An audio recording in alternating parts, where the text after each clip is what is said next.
On one of the channel's popular Battlestar Galactica videos, I was recently asked who was taking this image. Tranquility Base here. The Eagle has landed.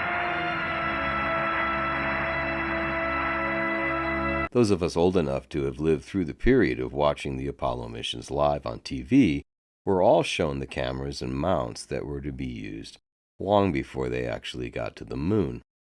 Apollo 15, Apollo 16, and Apollo 17 lunar excursion modules were all equipped with the RCA GCTA, or Ground Commanded Television Assembly and Color Television Camera, which is currently displayed. Once the Lunar Roving Vehicle was deployed, this camera was mounted there for power and controlled from the ground with commands to tilt, pan, and zoom. The camera could then capture the Lunar Module while both astronauts were inside.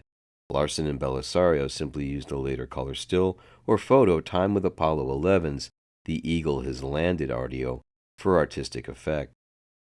For the actual lunar liftoff of Apollo 17's LEM Challenger, the color television camera was left on the rover, where it was first successfully able to record humanity's last departure from the moon as follows. Port stage pushed. Mission arm is Ascent. Okay, I'm going to get the pro. 99, proceeded, 3, 2, 1, ignition. Right away, Houston. Regs are good. Ag sought. Pitch over. Roger, you have good thrust.